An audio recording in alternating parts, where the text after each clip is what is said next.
So good morning again and welcome to the Meditation Museum. How many of you, this is your first time here? Well, a special welcome to you. Look around. You're not in Kansas anymore. You've come to a very special place. This museum is run by the Brahma Kumaris, which is, you just learned about, is a worldwide organization with over 9,000 centers around the world in 130 different countries. But this place and its sister museum in Tyson's Corner are the only meditation museums in that network of 9,000 centers. Here in Washington, we wanted this place to have a very special feel. And Washington's certainly a city of museums, isn't it? And one of the wonderful things about museums is that they're open. You don't have to make an appointment. You don't have to be a member. You can just come. And we wanted this place to feel the same way. And like many of the museums in Washington, all of our events here at the museum, Meditation Museum, are offered free of charge. We don't charge for any of them. We appreciate your contributions to the museum, but they're not required. So we have a wonderful program for you today. And did you get a chance to get the book that's associated with the program today? If you didn't, we have them for you in the gift shop. They're available for sale there. And Peter Guzzardi, the author, who is going to be talking with us today, will be signing the books afterwards. So make sure you get your copy before they run out. So please welcome to the stage Sister Jenna, the director of the Meditation Museum and the host of the American Meditating Radio Show, who will be telling you about today's program.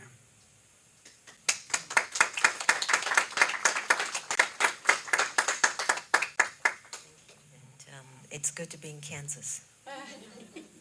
How many of you have watched The Wizard of Oz? Okay, I'm going to endeavor to finish it. I've not been able to finish the movie, but I'm looking forward to that experience. Thank you for coming out today, and thank you for creating a very beautiful space here. It always touches my heart that each one of you carry a different and a special fragrance. So whenever you walk in, you donate that to the space. And that's what makes the Meditation Museum so special to me. So I came to know about Peter through Antonia, who brought to my attention this book. And she kept saying, you have to read this book, Emerald of Oz. You have to read it. And I go, where do I even have the time? Let me see. Then I saw that it was a small book. I go, I might have time.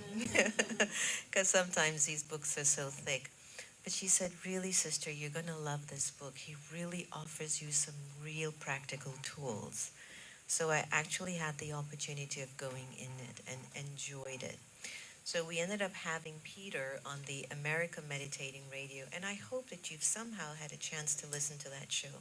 One of our other lovely authors, Diane Hayworth, is here, so give her a big hand. So welcome, Diane. Diane, what's the name of your book again? How to Choose Love When You Just Want to Slap Somebody. So Diane's book is How to Choose Love When You Just Want to Slap Somebody. And since we're very nonviolent at the Meditation Museum, I would say kiss somebody. So just be gentle with it. So anyway, I came across Peter's book and his lifestyle through the radio show. And after interviewing Peter, I ended up really falling in love with his energy and his space. Not everybody on the show, that happens, but Peter definitely. So let me give you a little bit of an idea about Peter. Peter knows how to identify and share wisdom. He's a book editor for more than 40 years and has worked with, remember Stephen Hawking? Yes. So he's worked with him a lot. On one particular writing is A Brief History of Time. He's worked with Deepak Chopra. How many of you know Deepak? Dozens of books, including Ageless Body, Timeless Mind, and with best-selling authors like Douglas Adams, Arianna Huffington, remember her? I used to write for her. Remember Carol Burnett? Yes. Goes to show how old we are. She has no idea who is that. So Queen Noor, M. Scott Peck, Byron Katie. Love Byron. Janine Roth, Paula Poundstone, Kareem Abdul-Jabbar, remember him? Okay. And that's just a few of the individuals that Peter has worked with. So when Peter actually took the time out of his busy schedule in life to say, there's something about the Wizard of Oz that has always touched me, and I've always been the one behind the scenes, supporting everyone. And I've learned so much from this. He came up with the Emerald of Oz, and you're going to love what he has to say about it. So it gives me great privilege and a beautiful feeling to welcome author Peter Guzzardi to the stage.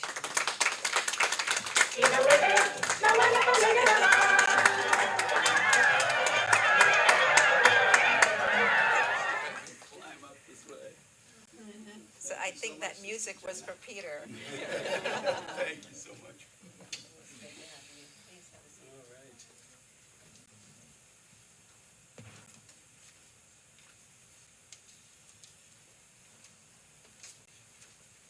So now we have slides, and I have never actually coordinated slides with my talk before. Oh, okay, so let's start with the mic, and we'll work from there. Mic. Okay, is this, how's that, good? Okay, so we have slides this evening. This is a multimedia experience. Oh, there we go.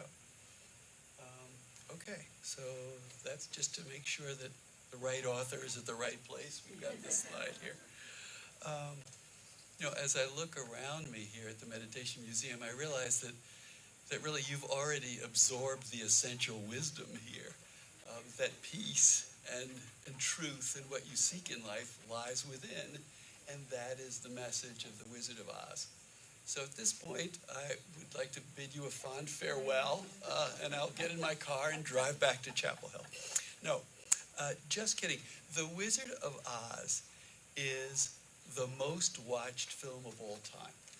Okay, we have technical issues. Okay, all right, beautiful. Sure. So the question is, why is this film the most watched film of all time?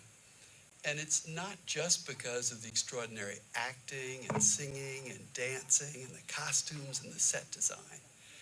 There's something about that story that lingers, and it must have something to do with the messages that are embedded deep in this film. Some of them are obvious and many of them are hidden. And as we explore what those messages are, we can learn things that we could apply to our own experience. And what we discover are ways in which we can make our experience more spacious and centered and deeply connected. My own life began right here in Washington, D.C., some long time ago at Walter Reed Hospital. Shortly after I was born, my family moved to Jakarta, Indonesia. And there, I suffered from polio as a toddler. Let's see. Oh, we've got a slide. I believe we've got a slide. There, toddler. That's me, toddler. I suffered from polio. And that experience essentially drove me, as I grew older, it drove me towards books as a way of transcending my physical limitations. This is the young man reading, the bookworm, if you will. And through the pages of these novels that I was reading, I became as swift and sinewy as Tarzan of the Apes, and as resourceful as the Hardy Boys. So if polio was my kryptonite, then reading became my superpower.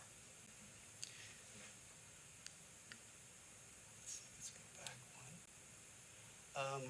So the boy who loved books became a college student who studied English, who became an employee at a book publishing house. And over the years that followed, I was a book editor, and I had the great good fortune to work with some remarkable authors. Stephen Hawking being one, A Brief History of Time. We got Carol Burnett there. Deepak, I worked with Deepak for many years on many books. And one day I had a revelation. I realized that everything I'd learned from decades of rubbing elbows with these wise people was right there in a film that I watched when I was 11 years old. And so I mentioned this out loud to a book publisher, And he thought it was a great idea. I wrote up a proposal. He acquired the book. And here we are. After a lifetime of being a midwife, here I am at my tender age. I am finally giving birth for the first time. And thank you for being part of that experience. So in researching this book, what I did was watch this film dozens and dozens and dozens of times. So only a handful of you have actually watched the film. Should I give you a quick recap of the story? Maybe I can do that really quickly. So it starts in Kansas. It's the story of this 12-year-old girl, Dorothy. She lives with her aunt and uncle in a little teeny farmhouse in this gray landscape. And she is peripheral to life on this farm. She's constantly being told, don't bother us, we've got things to do. It's very difficult to eke out an existence in Kansas. This is the 1930s in Kansas. It's a hard scrabble life. So she's constantly being told, stay out of our way, Dorothy. But she's trying desperately to give her aunt and uncle a message. Something has happened that they need to know about, but they dismiss her. They don't want to hear about it. And the next thing they know, Elmira Gulch, a rather severe woman, I would say, shows up on her bicycle, and she's in a towering rage. Says, Dorothy, your Dorothy, her dog ran into my garden and chased after my cat and bit me in the leg. And she said, and I have a letter right here from the sheriff that gives me permission to take that dog off and destroy it. And this dog is the only thing this dog is Dorothy's heart, right? This is what she loves most in the world. And so she tries to ward off Elmira Gulch. And Aunt Ann and Uncle Henry aren't terribly helpful.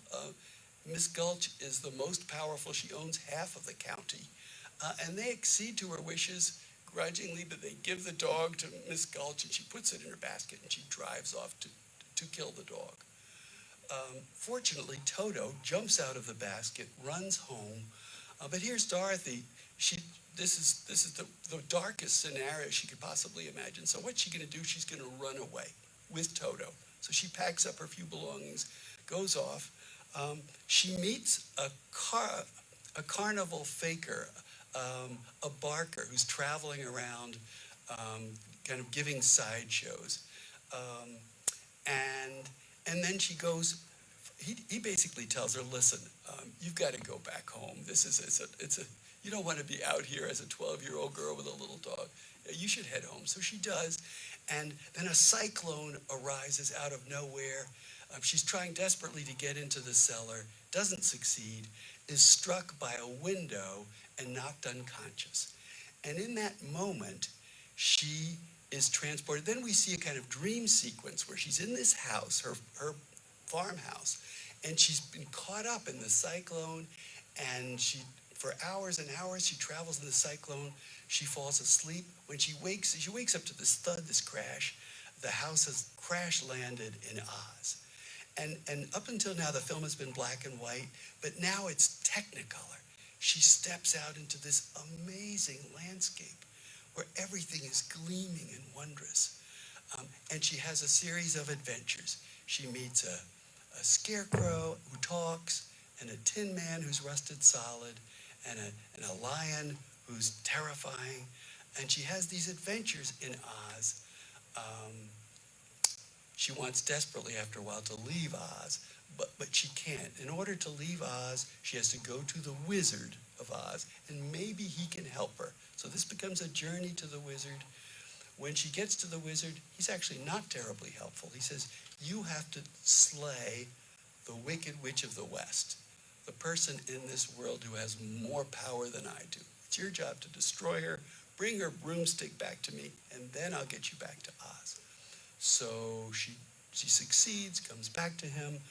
There's so many spoilers here for all of you. The whole thing is a spoiler. Forgive me, but the movie itself is fantastic. When you see it, I don't remotely do it justice.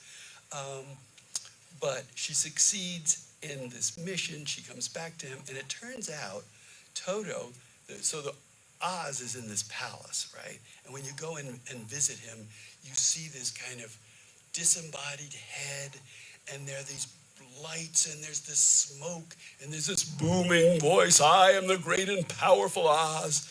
It's very intimidating. So the second time she goes back to him, he's kind of stunned that she's survived this mission. She's come back with the Wicked Witch of the West's broomstick. She's destroyed the Wicked Witch of the West. She's slain her.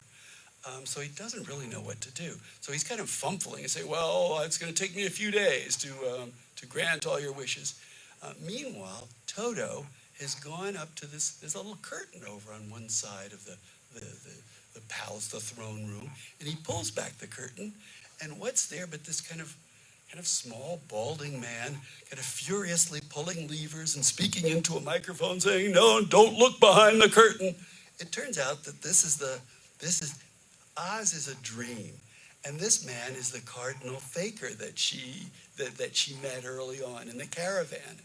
All of the people in her life in Kansas show up in Oz. And he's a fake, he's a fraud. So she confronts him, and he manages to give the Scarecrow and the Tin Man and the Lion what it is they want. But how's he going to get Dorothy back to Oz? This moment, Glinda, the Good Witch of the East, who's been Dorothy's behind the scenes helping Dorothy, appears and says to her, you've had the power all along. It's in these ruby slippers that she put on her feet when her house landed on the Wicked Witch of the East, killed her. She had these ruby slippers. Dorothy puts them on. She's been wearing them during the whole journey. You've had the power all along. All you have to do now is click your heels 3 times, and you can return to Kansas. So she does, and when she returns to Kansas, she's in a sick bed because she was struck in the head, and this is all a dream. She's surrounded by people she loves, including all the characters that were in Oz, now back in Kansas. But you get a distinct impression at the end of this film that this is not the 12-year-old girl, the helpless 12-year-old girl that you met in the opening frames. This is someone who's been through this journey and has learned great lessons, and in the process has really gone from being a child to reaching full maturation and a full awareness of who she is and the powers within her, what she's capable of. So there it is, a synopsis. I've never done that before. Thank you for your patience. And I really do recommend it. This is a classic film. It's the 80th anniversary of The Wizard of Oz in August, and there is a reason why The Wiz is on Broadway, while all these movies and shows and popular references to The Wizard of Oz still occur 8 decades later. It's because it's an extraordinary film, so I recommend it heartily. Okay, so I haven't even begun my talk yet, so I am going to indulge your patience, and maybe I can accelerate the pace, although I was looking on the wall there, and I've been reminded of the value of slowing down and getting in touch with what's inside. So I will do my best. So here we are. I've committed to write this book, and what I have to do now is I've got a contract. They've given me a check. I've got to go write it. So how am I going to begin? I'm going to begin by looking at this film really closely, going through it dozens of times, slowly, frame by frame, in search of wisdom. What wisdom is there in this film? I think there's wisdom there, but now I've got to prove it. So let's see where we are here. Okay, so I'm digging through the film, and what do I find? And essentially, I organized the book along the narrative arc of the film. So we're going to start in Oz. No, we're going to start in Kansas. And we'd go to Oz, and then we'd come back to Kansas.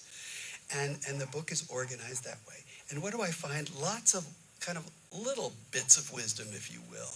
Like number 23, we're not the best judges of ourselves. Number 37, revisit a neglected virtue, humility.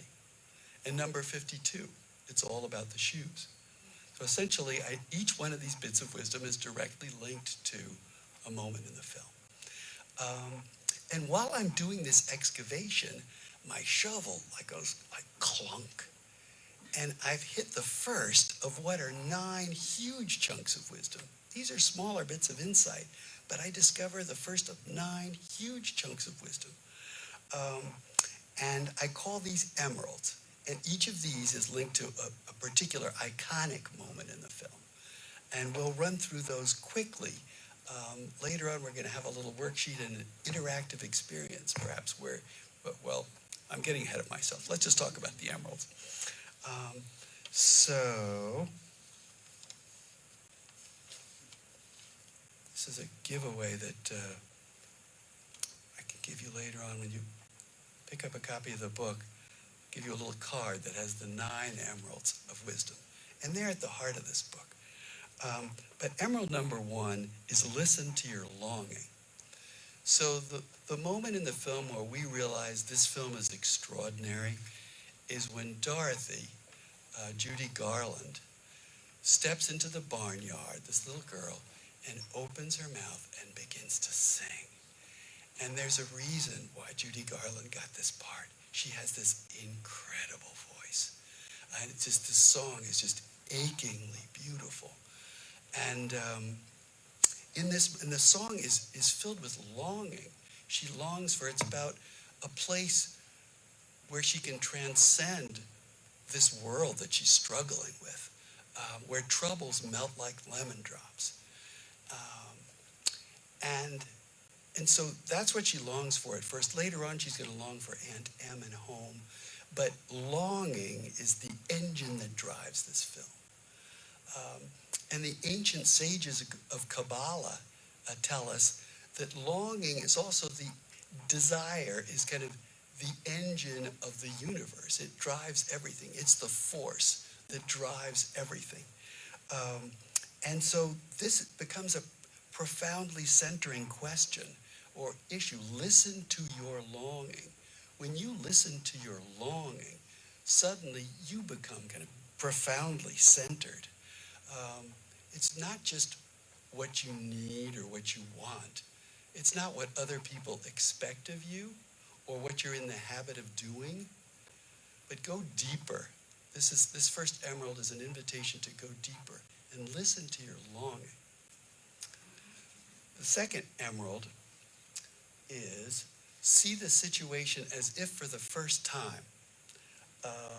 Dorothy steps out of this this farmhouse, into this incredible world, unlike anything she's seen. She comes from Kansas, and here are their waterfalls and glistening flowers and a little path over a bridge.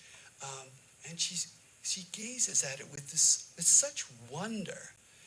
And the lesson here for us is, in Buddhism, this is called beginner's mind. We all fall into the trap of thinking we know it. We've got these preconceptions. We get to the point where we no longer see our spouses or our children or the drive to work because it's become habitual. It's become gray like Kansas. But this is an invitation to see it, whatever it is in your life, as if for the first time, to restore that sense of wonder to your life, that sense of magic. That's the second emerald of wisdom. The third one is celebrate yourself just for showing up. So in the film, Dorothy lands in Oz. Glinda, the good witch, comes and talks to her a little bit, tries to figure out whether Dorothy is a witch, tells her that she's killed the Wicked Witch of the East and puts those ruby slippers on her. And then out of the bushes come the Munchkins, the people who were subjugated by the Wicked Witch of the East and now have been freed by her death. And they are delirious with joy. And they make Dorothy, this 12-year-old, the subject of a parade. They've written songs about her. The mayor gives her the keys to the city. So this third emerald is an invitation to you and to me to celebrate ourselves too, just for showing up. You know, we're great at celebrating ourselves, or we try for our accomplishments. But just by showing up, you're making a difference. You might not appreciate it, but it's true. Just by listening to your friend who's having marital difficulties, taking half an hour out of your busy day to listen to that person, going to a PTA meeting, just by showing up, going to a piano lesson, whatever, just by showing up, you're making a difference in ways that you really might have no idea about. So this is an invitation to keep doing that, to appreciate it in yourself, and to appreciate it in the people around you. That clerk at the supermarket, that person at the bank teller, that volunteer firefighter, these people, the person who delivers something to your door, these people are showing up for you. They're serving you. So just appreciate how wonderful it is that you're showing up and that everyone else is showing up too. That's the third emerald. Choose compassion is the fourth emerald. Dorothy sets out on the yellow brick road and she meets a scarecrow who talks. So she's mystified. She gets into a conversation with him, and what she does is greets him. She could have been freaked out, right? If you and I met a scarecrow who started talking, we might run the other way or suggest that we have to build walls around that scarecrow to protect ourselves from him. But what does Dorothy do? Quite the opposite. She says, "You look like you might be very uncomfortable up there on that pole. How can I help?" And he says, "Well, if you bend that nail, perhaps I can slide down." And she does, and he does. And through this act of compassion, she's turned this kind of strange and possibly alien creature into a loyal friend and ally. And he joins her along the yellow brick road on her journey to see the Wizard of Oz. And what does he want? He wants, I'm getting ahead of the story. He's desperate for brains, so he's going to join her and go to the Wizard of Oz for brains. But that's a later emerald. So this act of compassion, we're with compassion, choose compassion. She chooses compassion with him. They meet a tin man who's rusted solid in the woods. What does Dorothy do? She looks for an oil can, applies the oil, and suddenly he's free to talk and move. And what does he do? He wants to join her too. And he will become a very loyal ally. These become friends who are willing to risk their lives for Dorothy. And lastly, a lion comes bounding out of the forest and terrifying, and he chases Toto. And Dorothy gives him a firm rap on the snout and tells him to stop. And suddenly he bursts into tears. It turns out he's a cowardly lion, and everything terrifies him. And so she says, "Well, why don't you come with us? We're going off to see the Wizard of Oz. Why don't you come with us? Maybe he'll give you some courage." So now she has these three allies, these three loyal friends who would do anything for her. And how did she get them? By choosing compassion. So this is an invitation for us to choose compassion, for us to greet things that might look alien or frightening, and greet them with compassion, and greet ourselves with compassion. This life is difficult. It certainly can be. So cut yourself a break and cut the people who you are meeting a break too. And watch how they change. Sometimes I'll if I'm at the gym or I'm shopping or something, I'll pick the grumpiest looking person I can see. Somebody who really looks scary, like a 250-pound, muscular, bearded person with tattoos. And I'll go over to him and I'll just say hello. I'll say, "Hi, how you doing?" And it's just amazing. It never fails. That person will always smile and say, "Hey, man, how are you?" And maybe they'll get into a conversation that might be more than I want to have, but they always people respond to warmth and generosity with warmth and generosity. So choose compassion. That's the fourth emerald. 5 is realize that you already possess what you desire most. In the film, we've got the scarecrow who longs for brains. But with every move he makes, with every story he tells, with every interaction with him, you realize he's brilliant. He's so smart. He's so clever. He's so resourceful. The Tin Man wants a heart more than anything in the world. But he's brimming over with emotions. His biggest problem is that he's going to rust from the tears that he sheds whenever somebody steps on a fly. He's like heartbroken and weeps. The Cowardly Lion is desperate for courage, but he is so funny. You cannot stop laughing whenever Bert Lahr does a shtick. And we know that laughter and fear just can't live in the same space, right? If you're laughing, you cannot be afraid. So each of these characters already possesses the quality that they desire most. And this is an invitation to us to realize that about ourselves.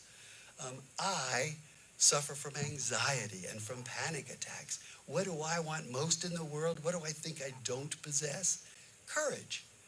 But spending time with this emerald, I realized I do possess courage. Here I am in front of all of you talking about the Wizard of Oz. I have the courage. You have whatever quality it is that you long for most and think you don't possess. We're easily confused. We're easily turned around. We lose sight of who we are in this kind of maelstrom that we're living in. But this is a reminder, you already possess it. And just by becoming aware that you possess it, that quality arises in your life and becomes more and more accessible to you in this life. So going on this book tour, I'm becoming braver and braver and braver.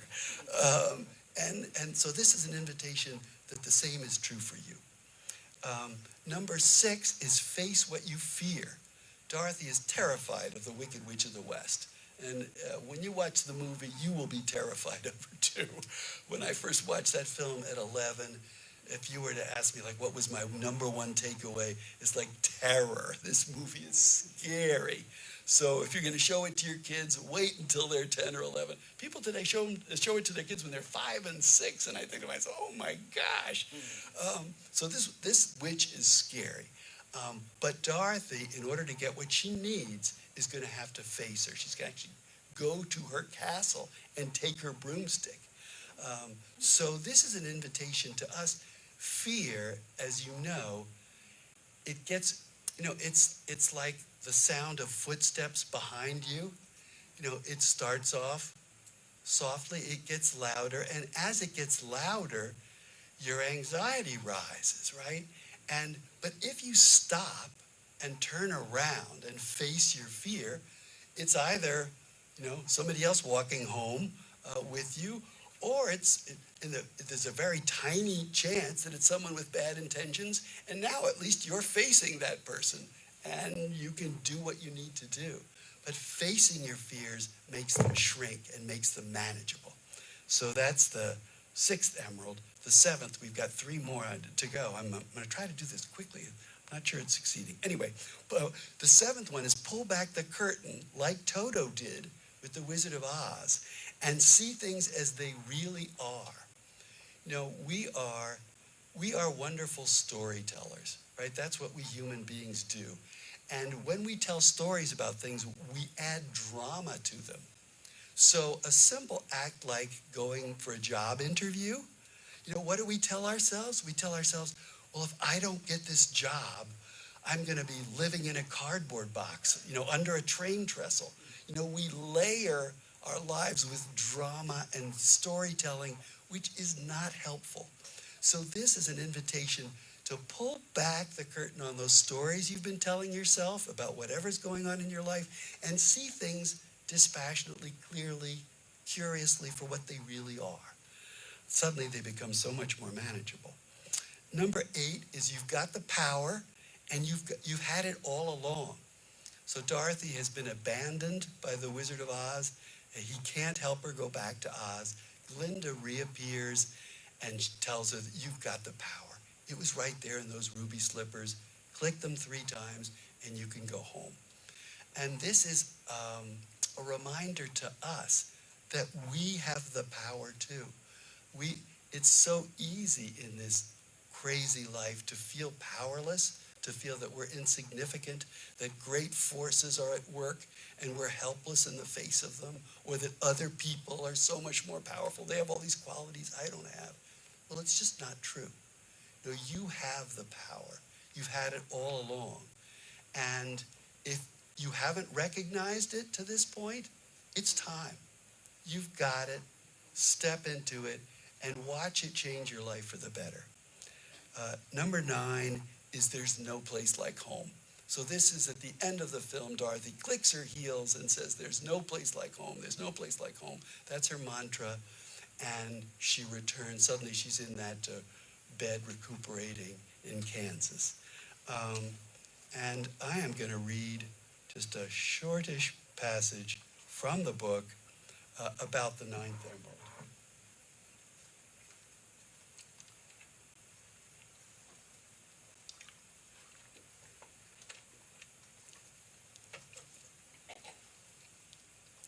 So when Dorothy realizes there's no place like home, she's not just referring to the farmhouse where she lives with Aunt Em and Uncle Henry. Yes, as their child, she misses them. She's only 12 years old after all. But with wisdom newly accumulated in Oz, Dorothy is pointing to something beyond a construct of wood and plaster, to a space she's come to locate within herself. Here she has internalized the power she once deferred to others, which in itself is a tremendous accomplishment. Yet the reaches of this inner landscape extend far beyond the boundaries of psychology. Dorothy has discovered a conduit to the vast realm of the collective unconscious. The home to which she's referring, there's no place like home, is less a physical space than it is a state of being. In fact, it is the ground state of all being. This is the spiritual infinitude from which each of us rises up briefly in this lifetime, like a wave on the ocean, individual yet wholly connected, before falling back to merge with the endless depths from which we came. Dorothy's true home, and yours and mine, is the boundless wellspring of creation, the divine force that animates every religion and imbues every aspect of the universe with energy. Home. Say it slowly. The letter H contributes what's known as a voiceless sound. Let that go, and what's left vibrates from your vocal cords. In the ancient Hindu wisdom tradition, all of creation sprang from this word sound, Om. It's the original sound within which everything is contained. As one of the great Vedic texts puts it, whosoever knows this one syllable contains all that he desires, obtains all that he desires. Om is the primordial mother. Om is the home we all carry within us. This is the final lesson Dorothy brings back from her travels through Oz. This is the golden fleece of her mythological hero's journey, the priceless treasure at the end of a successful quest. It is the emerald brought up from the deepest mine shaft, truth at its most hard-won and profound. The longing that launched Dorothy on her journey and inspires us to set out on ours has finally found both its source and its fulfillment. Home is where you are right now. You and I are home in this moment, and in this one, and in this one too. We are home in each breath. We are home in the spacious awareness that lies within us and also extends infinitely far beyond us to include all of existence in its embrace. We are home because, like Dorothy, we never left. We just needed to become aware of this in order to return.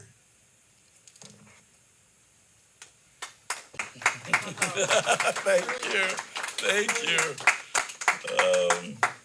So just to wrap up quickly, as I was finishing my work on the manuscript, I came up with these 9 emeralds. I decided to kind of consider them separately, kind of as a separate group. And it struck me that each one had its own power, but that perhaps collectively they had a power that was greater than the sum of its parts. So if, as a reader, I made a circuit through the 9 emeralds in the same order that Dorothy did, perhaps I could achieve the same success that Dorothy did. perhaps I discovered a game-changing self-help tool at the heart of this magnificent movie. So I wrote this idea up and I sent it off to the publisher. And not long afterwards, I found myself in a parking lot late at night, and overcome by anxiety. I love to sing, and I sing at the Judeo Reform Synagogue in the choir. But there are only so many Jewish high holy days. There are only a handful, and it really isn't enough. So I was talking to our music director about this. I said, where else can I go to sing? And he said, well, there's a wonderful church choir that you might join.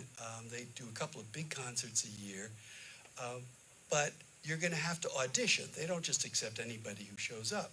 And I thought to myself, well, that's okay. But so here I was a month later at the appointed hour for my audition, 8:30 on a Wednesday night. And I could not open the door to the car to get out into the parking lot. I was just terrified. I just thought to myself, what if my voice breaks or squeaks, or, what if they laugh me out of the place? I mean, I'm just setting myself up for humiliation. And then just as I was about to hit the ignition and drive away, I thought to myself, well, wait a minute. Why don't you take your own advice? You've created this help tool, or you think you might have discovered this thing. Why don't you try it? So right then and there, in the car, in the parking lot, I quickly ran through the 9 emeralds in my mind. So I listened to your longing. Well, in this moment, what do I long for? I long to express my love for music in a song. See it as if for the first time. What's going on here? There's a man in a car in a parking lot having difficulty opening the door. Well, that's unusual. Celebrate yourself for showing up. I mean, how cool is it that I'm showing up to audition? Like, good for me. Choose compassion for me with my anxiety, and for this choir master who's in there at 8:30 at night on a Wednesday listening to people sing, trying to decide whether they're going to be in the choir. You already possess the quality you long for most? Well, yes, I've got the courage to do this. I can do this. Face your fear, humiliation. I've been humiliated before. I've survived. Worst comes to worst, I can do that again. Pull back the curtain and see things as they really are. 2 people are about to meet. One is going to play the piano, one is going to sing, and then they're going to come to some kind of agreement. That's interesting. Let's see what happens. So you've got the power, you've had it all along? Yes, I can shape my experience of this moment. And finally, there's no place like home? That's right, and it's right here inside me. I'm going to be okay. So I picked up the sheet music I'd brought, which was Van Morrison's Crazy Love, and I opened the car door, and I walked into the church. And with the 9 emeralds kind of working inside me, I felt confident and relaxed and ready to go. Like, I've got this. And I told the choir master I wasn't sure what section of the choir I might fit into. I didn't really know, am I a bass or a baritone or a tenor? And he just took my music and set it on the piano and started to play. And I kind of poured my heart into this song, and when it ended, there was this pause, this silence that kind of lasted forever. And then he stopped, he kind of looked at me and he smiled, and he said, well, you're a tenor too. And he said, and the first rehearsal is Tuesday at 7 o'clock. And I said, sweet. And since that choir audition, I've used the emeralds dozens and dozens and dozens of times in my life. I've used them with my wife when I get into an argument. I use them when I have to meet with a teacher to discuss my daughter's grades, or when I have to give a presentation like this one. I use the emeralds whenever I'm facing something difficult. And every time I notice that things turn out for the better. Sometimes the shift inside me is dramatic, and sometimes it's subtle, but every time the emeralds seem to make a difference. And now that this book has been published, it's been out for 6 weeks, I'm getting letters from readers who are saying that it's helping them too. It's helping them in school, at work, managing the illness of a loved one, or dealing with the challenges of aging gracefully. So here's the thing. It seems that these emeralds have this magic power that is released through awareness. And so I'm inviting you here today to become an early adopter of the emeralds, to try them on for size and see if they have this effect on you too. We have worksheets, and if you're up for staying for an exercise, we can play with this a little bit and see how that goes. And perhaps, just perhaps, the shifts you and I can make within ourselves and as a little group will ripple out into this world, and more people will enjoy that kind of spacious, centered, and deeply connected life that we're all intended to live. So thank you very much.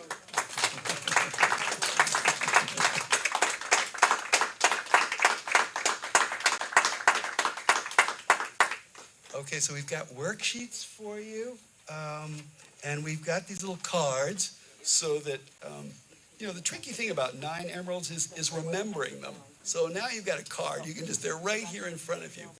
And if you'd like, it just might be fun. You don't have to share what you're about to write or think. If you do, that would be lovely. But just for your own self, just take an issue that you're grappling with in your life, whatever it might be. You've just graduated college and you're worried about getting a job. You and your spouse, your life partner, you've been through so much together lately that just the thrill just doesn't seem to be there. Whatever the issue is, in my case, you have a teenage child who is stepping on your last nerve.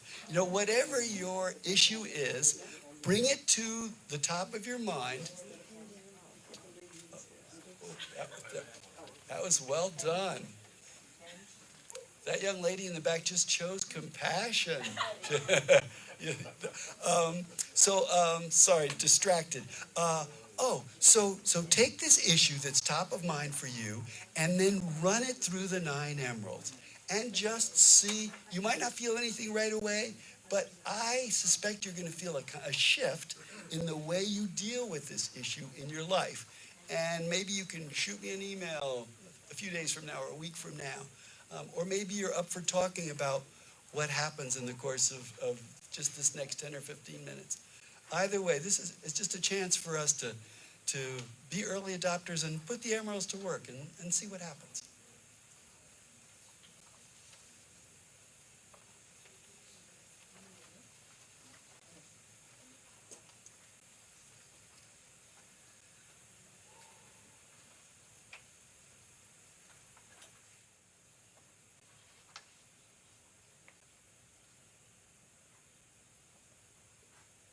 If I had your study habits, I would have been a really good student. I am so impressed. Your head's down and you are still working. Oh, kudos to you.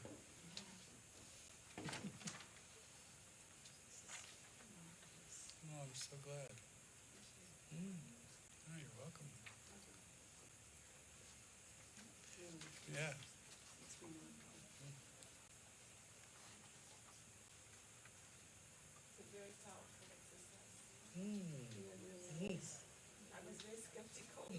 Oh, I'm so glad to hear you say that. I've never done this before, so this is a first for me. Yeah, so I'm... Brilliant. It's absolutely brilliant. I'd love to see this in every school. Wow. Especially, it's got to be in every school in America. I'm getting goosebumps here in a big way. Wow. Wow. Could you come up and speak here? Is that going to make you nervous? Okay, go ahead. Sorry, go ahead. I can pass the mic. What a great idea. Someone here.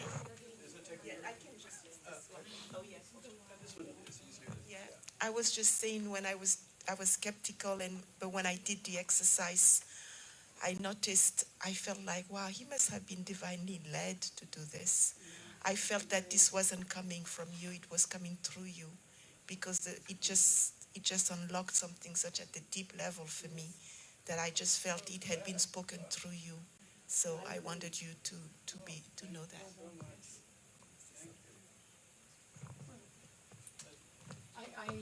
First, thank you. This is probably one of the most amazing workshops I have ever attended at the Meditation Museum. I am overwhelmed by... Oh, I'm really thrilled and overwhelmed by your presentation and your research on the book and how you were able to frame these 9 categories of truth, really, and desire to overcome just about anything. And I can recently share an experience. I just came back from Florida. My brother just moved there 8 months ago and had a crippling, horrific sepsis blood disease that led to a stroke. His documentary film just got released in New York called You're Not Alone. And I have a sister down there who was helping him. But I went down, spent 4 days. He was in he spent 9 days in an ICU in a hospital and then was put in a nursing home that was horrific. And my sister tried to get him into, when I got down there, we tried to get him into another nursing home, which within an hour and a half, there was one bed available. He went from like the Blitzkrieg to the Ritz. And we have our suitcases out there. And I wrote notes I had categories for every one of your questions. But it was like Dorothy when she sees the Emerald City and everything in color. We're greeted there at the door by the new facility we got him in. I rented a car and drove right up to the door, and the nurse greets us saying, "You're in good hands." And she said, "We're giving him a bubble bath, shaving him, did his nails, everything." I said, "This is a miracle before, miracles." He couldn't speak. He had to be in a wheelchair, and he's still in the nursing home, but his speech is getting better. In fact, I sent him a package. This is true, Sister Jenna. I have every single one of the CDs that are produced out of the meditation museums, both in Silver Spring, and I packed them all up. I bought a CD player and also the cards, very useful, from the Meditation Museum of resilience and self-respect and all of that. But I do appreciate, and I just want to say, I just use that as an example of every day is getting better and better and better. But I do thank you very much. I don't want to take up any more time, but again, thank you so much. I think you make a beautiful point, apart from the poignancy of the story itself, that wisdom is wisdom, right? It's really all the same stuff, but it gets poured into different receptacles and containers. And I think when we see it poured into The Wizard of Oz, for so many people, it's a film they watch so many, many times as children. So the analogies, the container is one that's very familiar with lots of folks. So I think it works particularly well there. But these principles have been, the sages have been pronouncing on these principles. And of course, they're core principles from right here at the Meditation Museum. But it's just they're in a form that I think is particularly accessible. But I'm so glad that you're having such a good experience with this. It's great. Would anybody else like to just talk a little bit? It'd be great for me not to have to listen to my own voice for. Pass it to somebody or say a few words yourself. I know. I was shy too until I started doing this. So I wanted to first say thank you, because you could have chosen to do a multitude of things with your life, but to have gone this path and then brought out a book like this and explained it to us, it's actually going to help a lot of people. It helped me. I actually cried when I was trying to do the steps, so I didn't write it down. I just thought about it in my mind about how it works. And I just wanted to say thank you for choosing to give this gift to us. I appreciate it.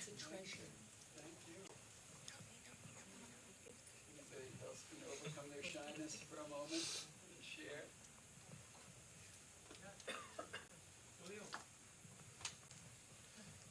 Thank you so much, sir. Incredible what you just did. As I was watching your presentation, 3 things were coming to my mind, and then listening to all the people here. And they're based on 3 different perspectives. The first one, I'm wondering what was going on through the director and producer when they were doing the movie. They were probably trying to entertain people. Then the second thing is listening to you, bringing a different perspective of what the movie is all about. You're bringing the wisdom from all that foundation.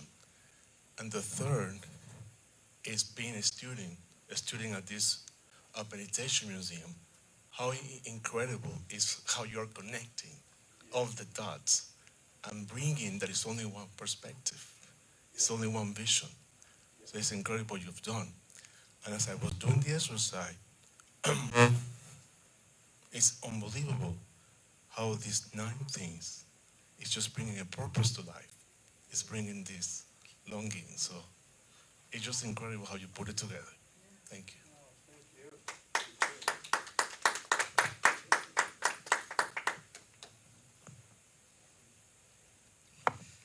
So, Peter, looking at these 9 principles, there's another principle that comes to mind too from this story that I think is so much in line with the knowledge that we teach here as well, and that's about the accuracy of our journey. That Dorothy goes through this whole experience, doesn't she? Yeah. And she's had the power to go back home all along, but she has to go through the experience to be able to have that realization. And when you understand that, you can accept everything that happens on your journey and know that it's so much a part of what is needed for you to move forward. Yeah. It's a great point. I don't have a microphone. Yeah. That's a great point.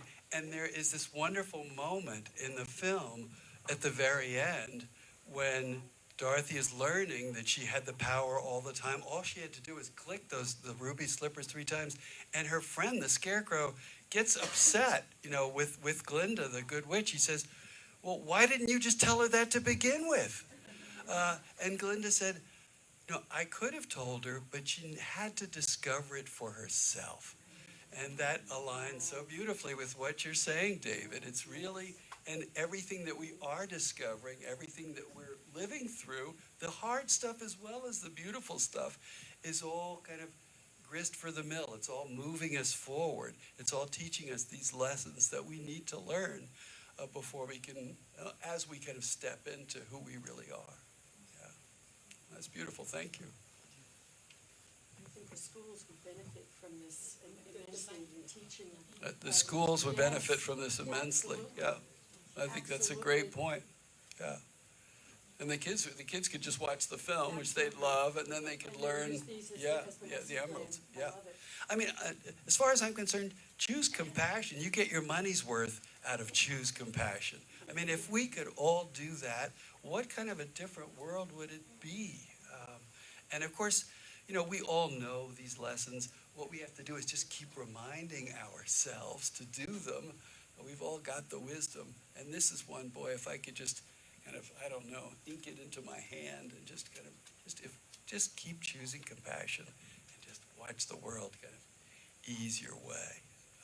That's my favorite anyway. The other one for me, this gentleman is going to speak in a moment, but for me, it's celebrate yourself just for showing up. I don't do that enough. I'm all caught up in whether I'm performing okay, and am I doing all right, and am I, whatever, making enough money, or making my wife happy, or, how can I keep my teenage daughter from rolling her eyes? I mean, I'm all caught up in that drama, right? But here I am, man, like it's good. I'm here. If I could just remember to celebrate myself for showing up more, life would just be more fun. Yeah, thank you very much. Thank you. So I think I'm also trying to understand the life, how it is, and what is most important thing in life. And this is definitely a very, very good perspective of going through all the steps. And main thing is, I think, understanding yourself. Self-realization is, I think, the main thing. You have all the 8 emerald you have. All the power is already within ourselves. Main thing is how we realize that. It's like you have to unfold the layers of like onion and find what the core is. Yes. So I see, like there's one small story. There was a school of blind kids. They were taken to a zoo, and they were told that go and feel the elephant and tell us what it is. So each kid, one kid touches the tail, and he said that it's like a rope. The other one touches the trunk. He said, oh, it's kind of, it's a big hose. One touches the feet, it said it's a trunk. And one touches the side of the elephant, and he says that it's like a big wall. So everybody is not wrong, but they are not correct also. So it's a different perspective of seeing the things, but the main thing is, it's all one. It's all whole. We have to, different ways, there are different ways to realize that. And I think this is a very good, different view I have seen today. Thank you very much for sharing that. Thank you. My pleasure. Thanks. Anybody else? I know there are people brimming with feelings, thoughts, and ideas. Let them spill over. Go ahead. Go ahead. You've been smiling. I know you've got thoughts on your mind. Just share one. Okay, I'll share one. Okay. I've seen this. Trade you here again. There you go. So I've seen this dozens of times, like you, since the middle of last century. I've been watching this movie. And I will never look at the flying monkeys the same way. I know, it's just fear. It's just fear. So I was actually seeing, they're terrifying. But I kept seeing scenes from my own life set against these scenes. And how time after time, we all do make it around. We get stuck a lot, but we do eventually make it around. And just the profound truth of the process is just beautiful. And I agree with you. Everybody needs to do it. We all need to tweet this. We need to put it on Facebook, because it's just a beautiful process. So I thank you very much. You're welcome. Pleasure. Look at this. Thank you.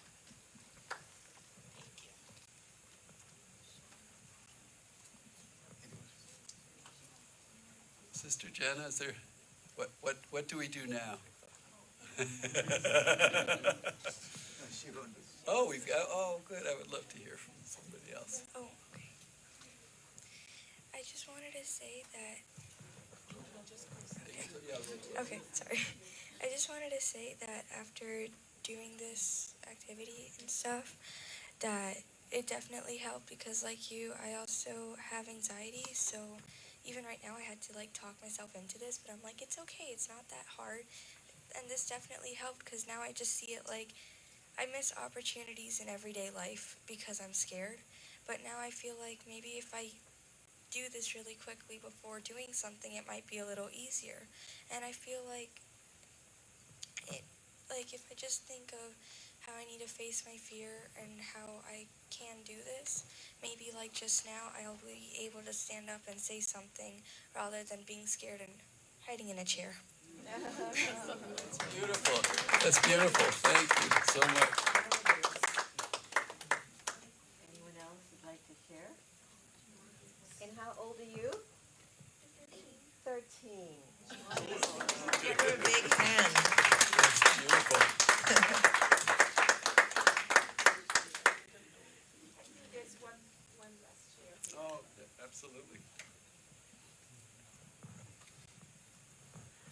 First, I want to say thank you and God bless your heart. But I really feel I'm really touched today, because everything you're talking about today, you mentioned it, it was all in my heart. And I actually mentioned something to my friend about how I feel. I actually said to myself about the curtain. And now it's like I'm really believing in how universe and super soul, and I say Baba, is doing miracle. Whatever is in our heart is like happen. This is exactly what I needed to hear today. And it always happened to me when I come to the museum, meditation museum, every Sunday.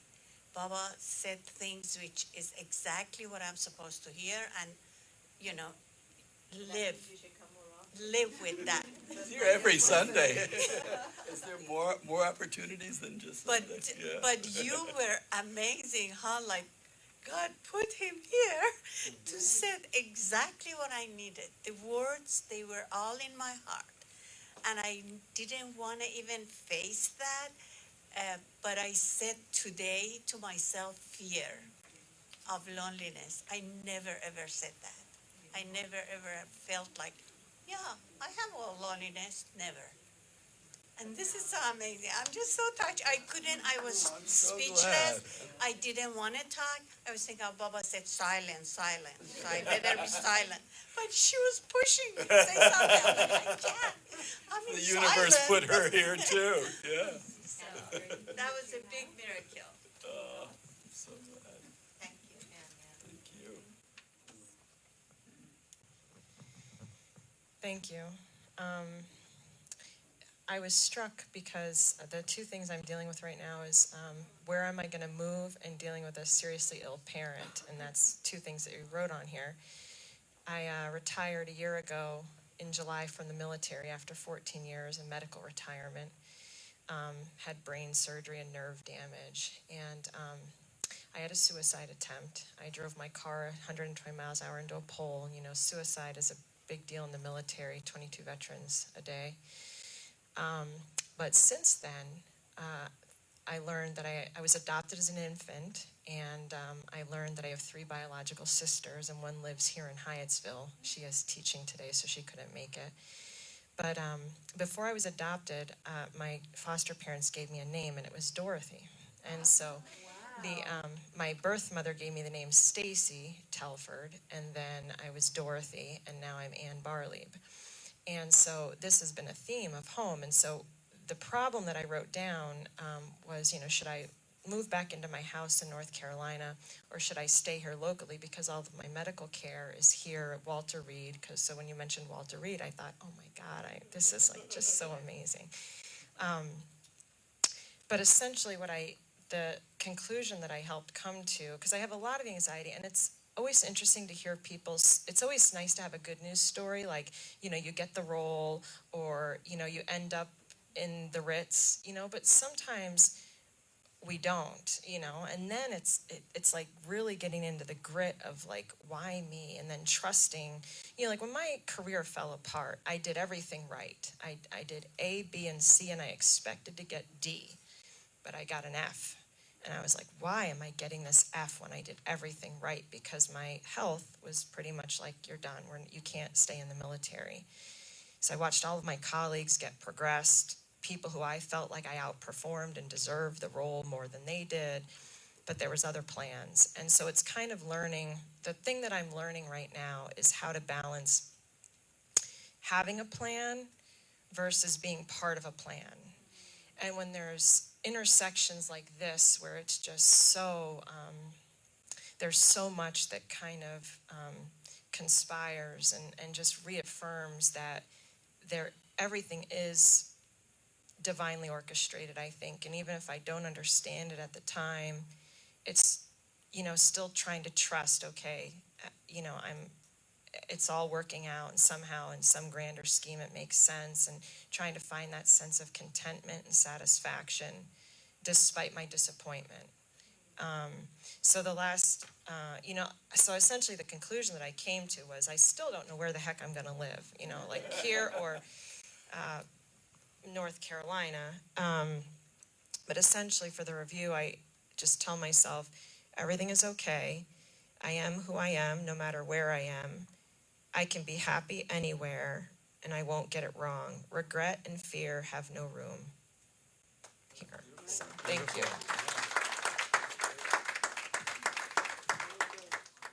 Whew. Emotional experience. Yeah. Wow. I am just the vessel. I mean, you're doing it, right? But yeah, perhaps this was divinely inspired somehow. Now you know why I invited Peter to join us at the museum, right?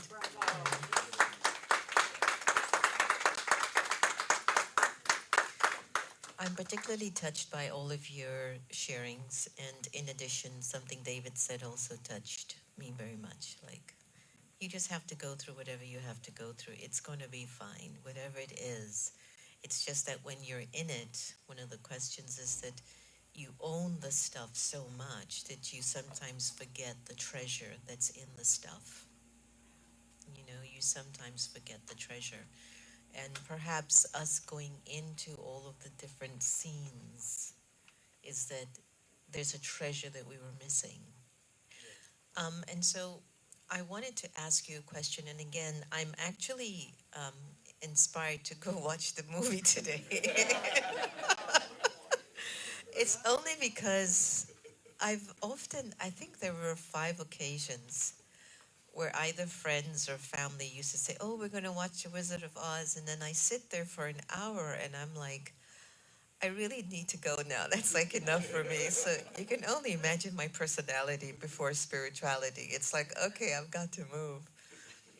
But what does the clicking of the heels 3 times mean? I think it's just a device. I guess The mic. I'm sorry. I don't know. I could use your help on that one. Does anyone have an idea? Yeah. Because in the Brahma Kumaris, Daddy Janki, who is our spiritual support and inspiration, she's 103, and she says the greeting of Om Shanti 3 times. And she says the first Om is remember your soul. The second Om is remember God the Supreme. And the third Om is everything is okay according to the drama. And so that's how I know we do our 3s. Why did Dorothy do her 3? Anyone has any idea of the clicking? It's you're clicking your heels, and with each click she's saying there's no place like Right, that's the other part of the magic that elicits the magic. Yeah, that's a great point, David. Yeah. Oh, so David said that it's not just the clicking of the heels. With every click, Dorothy has to say, "There's no place like home. There's no place like home. There's no place like home." And then, voila, she's back. So yes, there are two ingredients to the magic. I mean, I would just say that three is just always a big number, isn't it? I mean, you know, you get 3 wishes when you rub the magic lamp. Yeah, so 3 just pops up a lot. It's so interesting because it seems as if we can interpret home in various ways. From what I'm getting from the workshop, home is a place inside of you. In the movie, there was a thought that final destination, and again, please forgive me because I don't know all of the movie, so you'd be like, you need to go watch the movie because you're confusing us. But the third one I'm thinking about is the Yellow Brick Road concept, that at some end, they were supposed to go home, I think. At the end of the Yellow Brick Road, you're supposed to have reached home. And yet, really, the home is the home a place where all souls have come from? And if we can all recognize that we all come from the same home, can we all recognize that not only do we all belong to each other, but that we will all be different, and that's okay too? Yes, absolutely. The Yellow Brick Road turns out to lead to a false conclusion. That leads to the wizard, and the wizard can't do it for Dorothy. So someone else can't do it for you. She has to do it for herself. And the place she finds is within herself. And you can tell that she's transformed by the end of the film. What do we long for? What does she long for? We long to belong, right? We long to be connected. And by the end of the film, she is connected. What was one of your favorite emeralds? I guess the hardest one for me is you already possess the quality that you long for most. I talked a little bit about that. For me to realize that I have courage is hard for me. So I just have to keep reminding myself. And as I said, the more you remind yourself that you have that quality that you long for, whatever it is, the more it comes to the surface, the more aware you are of it, the more you can draw from it in your daily life. But that's the one for me. And after here, where else do you go for your book tour and book signings? I've got a little hiatus. I'm just gonna like chill for a while. Oh, good. I'm gonna do stuff that's easier to do in terms of physical transportation. I'm gonna do podcasts and write articles, things from home. And then I'm gonna be in Denver in August. Oh, good. Yeah, so that'll be fun. Oh, that's wonderful. Does anyone have any question for Peter?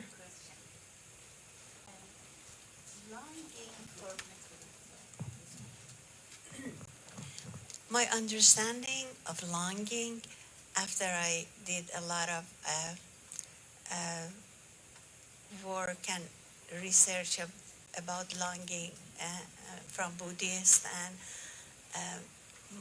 my interpretation was like longing has a different negative, like wanting, longing. It's desires. Yes. But the way you explain longing was really different. It was like energy. It was a good feeling for me. Yes. And I still had a lot of struggling for my longing. And I'm like, stop, this is your ego. So. Yeah, no, I think that's a terrific point. I mean, we could get tangled up in desire, like sexual desire, or desire for a thing, for that car, or for that money, or for that house. But longing, this is an invitation to go below those things. You know, that's not going to do it. You know, so keep digging. You know, what do you long for? Now you're in an inner realm. Right now you're in the realm of your feelings and your deepest desires. And I think what you're going to find is various flavors of the same thing, which is to belong, to be connected. I mean, that's what we all long for. So if you get deep enough, you're going to be in that territory. So if you're stuck up here in something, it's just an invitation to do a little bit more spade work. Even longing and fear for loneliness. Yes, absolutely. Yeah, sure. So loneliness is the fear that you won't connect. You know, but you are connected. You already possess that quality that you long for. It's just like get in touch with it. Yeah. Thank so you. Cool. That was very powerful. So thank you, Sister Jenna, and thank you, Peter. This has been an incredible workshop. Yes, indeed. Thank you all for doing the work. I mean, this would not have worked if you hadn't done the work. So I'm very grateful to you for that. So we have just a few announcements for you. One, of course, don't forget that we have the book for sale and that Peter will be signing them after the workshop, okay? So don't run out until you get that. Just a few things that we have some great upcoming events here at the Meditation Museum. Here in this location, a week from today, Sister Jenna will be doing a wonderful workshop right in line with the 4th of July holiday. It's about independence, but about emotional independence. So please join us for that workshop next Sunday at 11:30 here. And then on Saturday we have a workshop in Silver Spring at 1:30 called Self-Care, Make Self-Care a Priority. And so please join us for that as well. You know, we have the Raj Yoga meditation course, which, I looked at these 9 jewels. Yeah, and they're right in line with so many of the things that we teach in the Raj Yoga meditation course. And it begins the first, it's offered once a month. And here in Tyson's, it begins the first Tuesday of the month. And it's 6 days. It's Tuesday, Wednesday, and Thursday for 2 weeks. Or you can take it in 4 days if you come on a Saturday. It's a little longer and on Saturdays, but that's at 11 a.m. on 4 consecutive Saturdays. We also have it in Silver Spring on Monday, Wednesday, and Friday. And there it's either at noon or at 6:30 in the evening. So please join us for that. We also have a Learn to Meditate class. How many of you come to our Learn to Meditate class? A few of you have, yeah. We offer that 3 times a week. We have it twice here on Saturdays and once in Silver Spring. And a special workshop we want to bring to your attention, and there's a card about it that we're offering on July 11th, that Sister Jenna will be doing. It's special de-stress meditation. Are you tired of being tired? Come and join us for this workshop, de-stress meditation, here on July 11th. And I think we're going to close today with a wonderful meditation from Sister Jenna's new CD. And you can purchase a download card at the reception desk here to download the whole CD. And it's called Your Inner World, certainly very much in line with today's workshop. And I want to remind you that all of our workshops, all of our classes here at the Meditation Museum are offered free of charge. We don't charge for any of them. But if you'd like to donate to the museum, we have our dip jar. You can just put your credit card in, and it just a $10 contribution. And there is a contribution box by the showroom. Thank you very much, and we'll look forward to seeing you again. And we're going to close with a meditation. Okay. So, I was thinking if I can just share a few words and then Santosh can play the meditation. And after the meditation, I'll ask Brother Peter to just proceed to where the book signing will be, and you all can take some good quality time. And I had a thought, because I'm creative. So this jewel is not here, but it should be there. That if you'd like to do a sort of an endorsement of what Peter offers in just a minute or less on a video, then you can send that to him, and then they can be posted on his website or in his social media, which gives people an idea of what the book offers, and people can have a personal endorsement of the program. So take a few moments and sit up straight, and I thank you again. And if Santosh could soften the lights or give me some meditative lights. I thought that to stay in alignment with the journey that we're on, that in our moments of inner reflection, we go over the points again. And in silence, just the thought is, what do you long for the most? Are you able to hear your longing? Just take a few moments. Breathe it in and out.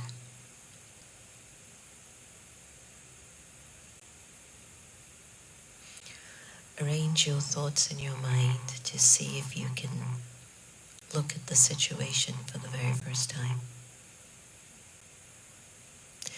Can you see the people, the situations, and yourself for the very first time?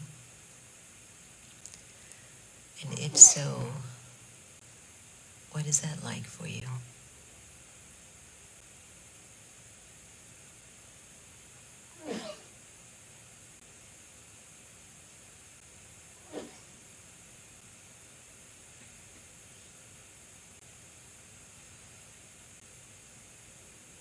Have the sweetness to celebrate yourself for showing up.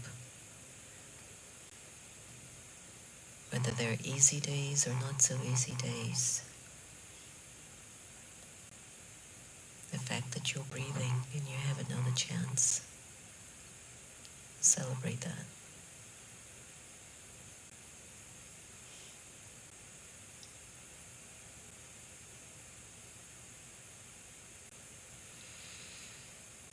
Choose compassion.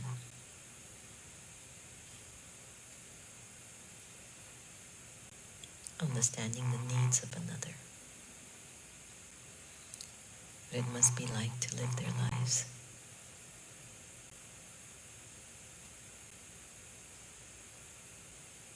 And be gentle on yourself and with them too.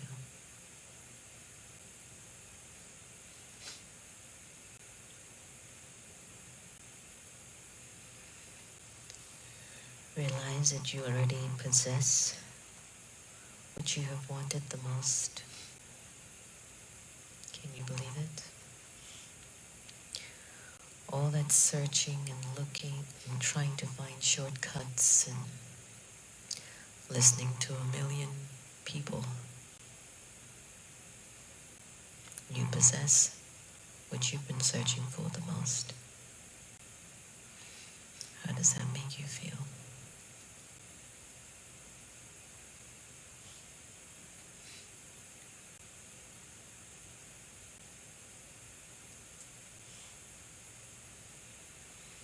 Breathe deeply and prepare to face whatever you think you're most afraid of. Just face that fear. What thought is holding you back? What thought makes you feel that you can't do this? And look at it. Don't run. Don't hide. Just stand in front.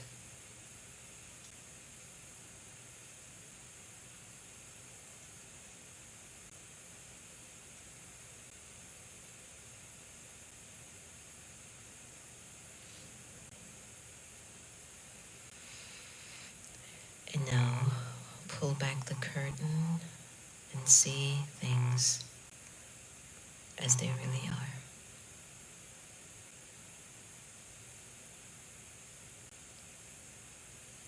As it really is. What's actually happening in your life.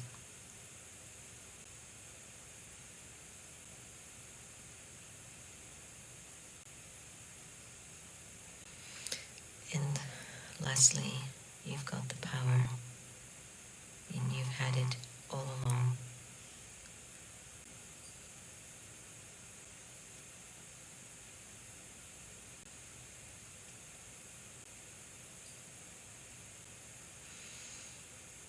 It's time for the soul to become accustomed to the experience of being home with the source of light, the ocean of love. You had the power all along to get you home and to live from a place of being at home.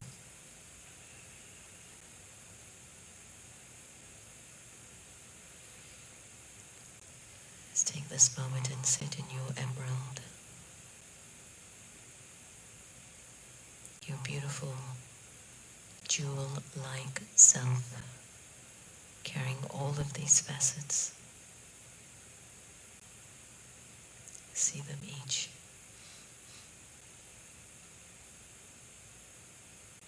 From your longing to experiencing being at home.